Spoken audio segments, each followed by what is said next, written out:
স্ক্রিনে যে নাম্বারটা দেখতে পাচ্ছেন এই নাম্বারটা অবশ্যই লিখে রাখবেন। এটা এক নাম্বারের প্রতারক, ঠকবাজ, মিথ্যাবাদী এবং অমানুষ একটা মানুষের নাম্বার। মানুষ এতটা খারাপ হতে পারে এই নাম্বার থেকে কল না আসলে আমি জানতাম না।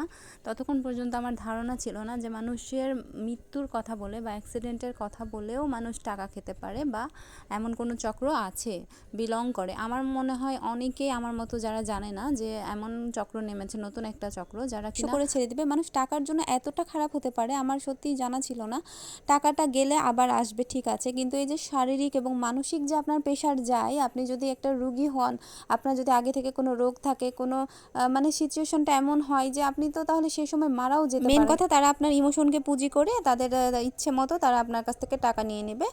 আপনি বেশি কম যাই দেন তারা নিয়ে তাদের লাভ তারা করে নেবে। তো পুরো ভিডিও দেখুন তাহলে বুঝতে পারবেন। শুক্রবার রাতে আমার শাশুড়ির কাছে এই নাম্বার থেকে কল আসে, যেটা আমি প্রথমেই দিয়েছি স্ক্রিনে। ওই নাম্বার থেকে কল আসে এবং বলা মানে দুইজন কথা বলে এবং প্রথমে কল দিয়েই বলা হয় যে আমি অ্যাক্সিডেন্ট করেছি, মানে আমার বরের মতো করেই নকল করে, গলা নকল করে কথা বলে। মানে কাঁদো কাঁদো অবস্থায়, আপনি অ্যাক্সিডেন্ট করলে ঠিক যেভাবে আপনি কথা বলবেন, জানাবেন কাউকে যে অ্যাক্সিডেন্ট করেছি আমি, কাদা কাদা অবস্থায় বা মানে সেই সিচুয়েশানে আপনি যেভাবে মানে কথা বলবেন সেমভাবে ওরা কথা বলে জানিয়েছে, মানে আমার বর সেজে, যে সে অ্যাক্সিডেন্ট করেছে। এবং তারপরেই আরেকজন কল দেয়, মানে এই নাম্বার থেকে আরেকজন কথা বলে, মানে বোঝায় যে সে তার সাথে আছে এবং ইমার্জেন্সিতে আছে এবং খুবই গুরুতর অবস্থা, এক্ষুনি ইঞ্জেকশন পুশ না করলে সে মারা যেতে পারে এমন অবস্থা। মানে এমনভাবে কনভিন্স করে কথা বলে, এমন সুর দিয়ে, এমন মানে সিচুয়েশনটা তৈরি করে তারা।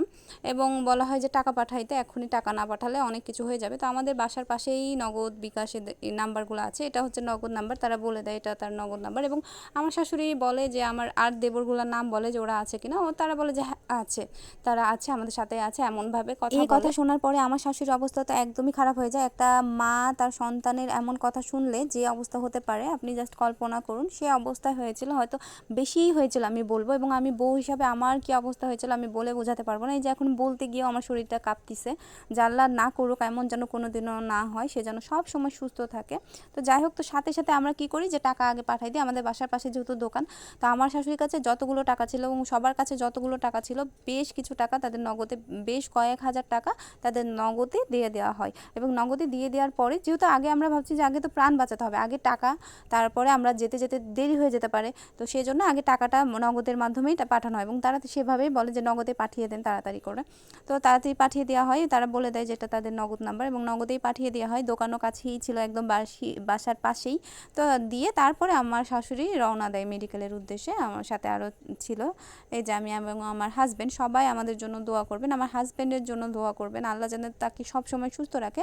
আর এই যে ঘটনা একটা ঘটলো, সেই তাদের কাছে টাকা গেছে যা, কিন্তু সে তার উশিলায় যেন সে সুস্থ থাকে, এটাই আমার চাওয়া, আমাদের সিচুয়েশন তখন খুবই ভয়াবহ ছিল আমাদের জন্য। তো ঘটনাক্রমে আমার বরের কাছেও খবরটা যায় এবং আমার বর তখন অবাক হয়ে যায় এবং সে ফোন দিয়ে আমাদেরকে ইনশিওর করে তার তো কিছুই হয়নি, সে তো সুস্থ আছে পুরোপুরি।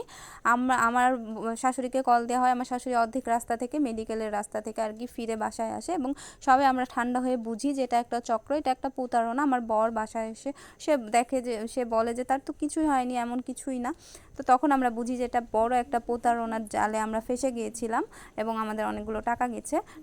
আর যাক, আলহামদুলিল্লাহ আমার বরের তো কিছু হয়নি, এটাই সবচেয়ে বড় কথা। তো আমার বর সেদিন পোস্টও করেছিল, সেখানেও একজন কমেন্টে লিখেছে যে তার মায়াকেও তার কথা বলে টাকা নিয়েছে, মানে তার ছেলে অ্যাক্সিডেন্ট করেছে বলে। তো সবাই আপনারা সাবধান হবেন এবং এই নতুন চক্র আপনারা সবাই সাবধান থাকবেন, কারোর সাথে যেন আর এমনটা না হয়, এই জন্যে আমার ভিডিওটা করা। তো অবশ্যই শেয়ার করে দিবেন। আজকের মতো এখানে শেষ করছি, আল্লাহ হাফেজ।